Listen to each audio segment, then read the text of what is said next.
We all have to deal with stress. Whether our life is being threatened in a disaster or we're just late for an important meeting, we need mechanisms to cope with all types of stress.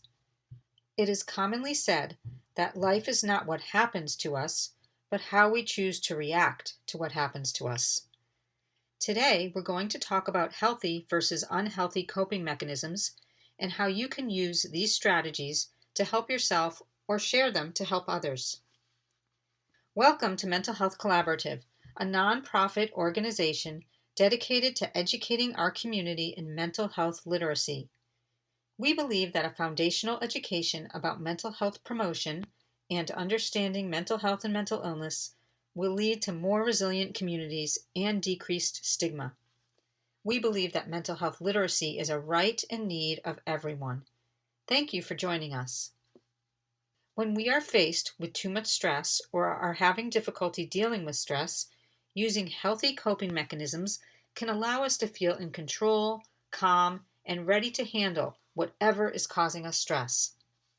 On the other hand, relying on unhealthy coping mechanisms may work in the short term, but ultimately may end up hurting our physical health, mental health, and even our relationships.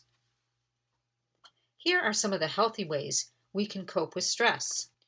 Box breathing is when we breathe in for 4 seconds, hold our breath for 4 seconds, then breathe out for 4 seconds, and hold our breath for 4 seconds. Repeating this several times. This technique slows down our breathing, which forces our heart to slow and activates the calming response in our body. Another technique, called 5-4-3-2-1, is in our heads we list 5 things we see, 4 things we feel, 3 things we hear, 2 things we smell, and 1 thing that we taste. This technique helps ground us in the present moment and can slow down racing thoughts. Exercise of any type is another healthy coping mechanism. Exercise floods the body with endorphins and can help use up the adrenaline released from stress, clearing our heads and allowing us to feel calmer. Sometimes we are so overwhelmed with stress that we don't even realize how awful we feel. Writing down our feelings to acknowledge them and then making a plan to problem solve can help us tune into our thoughts and feelings and figure out an action plan. Taking a break from technology can help us to focus on our immediate surroundings, tune into how we are feeling, and connect live with others. Leaning on our relationships, talking about what is stressing us out, and asking for help are some of the best ways to cope with stress. It can be difficult to admit that we are struggling, but once we tell someone, we almost always feel better. Spending time with friends and family, even if we don't talk about our stress, can help us feel calmer and less overwhelmed by our circumstances. Gratitude is another helpful way to combat stress. When something is upsetting to us, it can help to be grateful for what is good in our lives. Doing an act of kindness can reduce stress as well. Acts of kindness flood our bodies with feel-good hormones, increase our sense of connectedness and purpose, and help us focus on problems other than our own.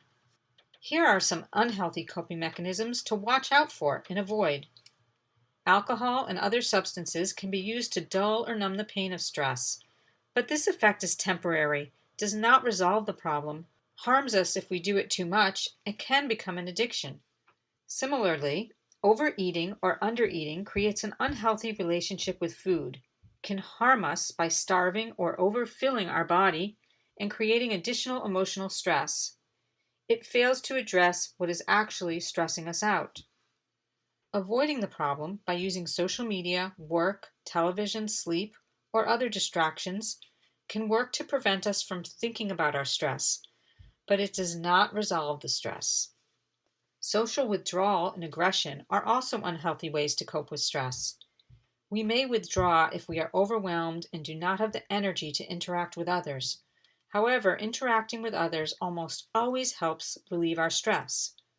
On the other hand, taking our stress out as aggression or aggravation toward others may leave our loved ones hurt and confused, and may leave us feeling guilty about how we treated them. Finally, Self-harm is a dangerous way to cope with stress.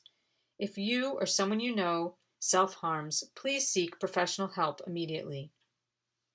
Remember, we all face stress and difficulties in life. Using healthy coping mechanisms helps us deal with our stress in active, beneficial ways.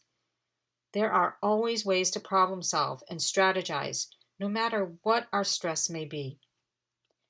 If you or someone you know is struggling to cope, see the resources below for how to get help. We hope you found this information helpful.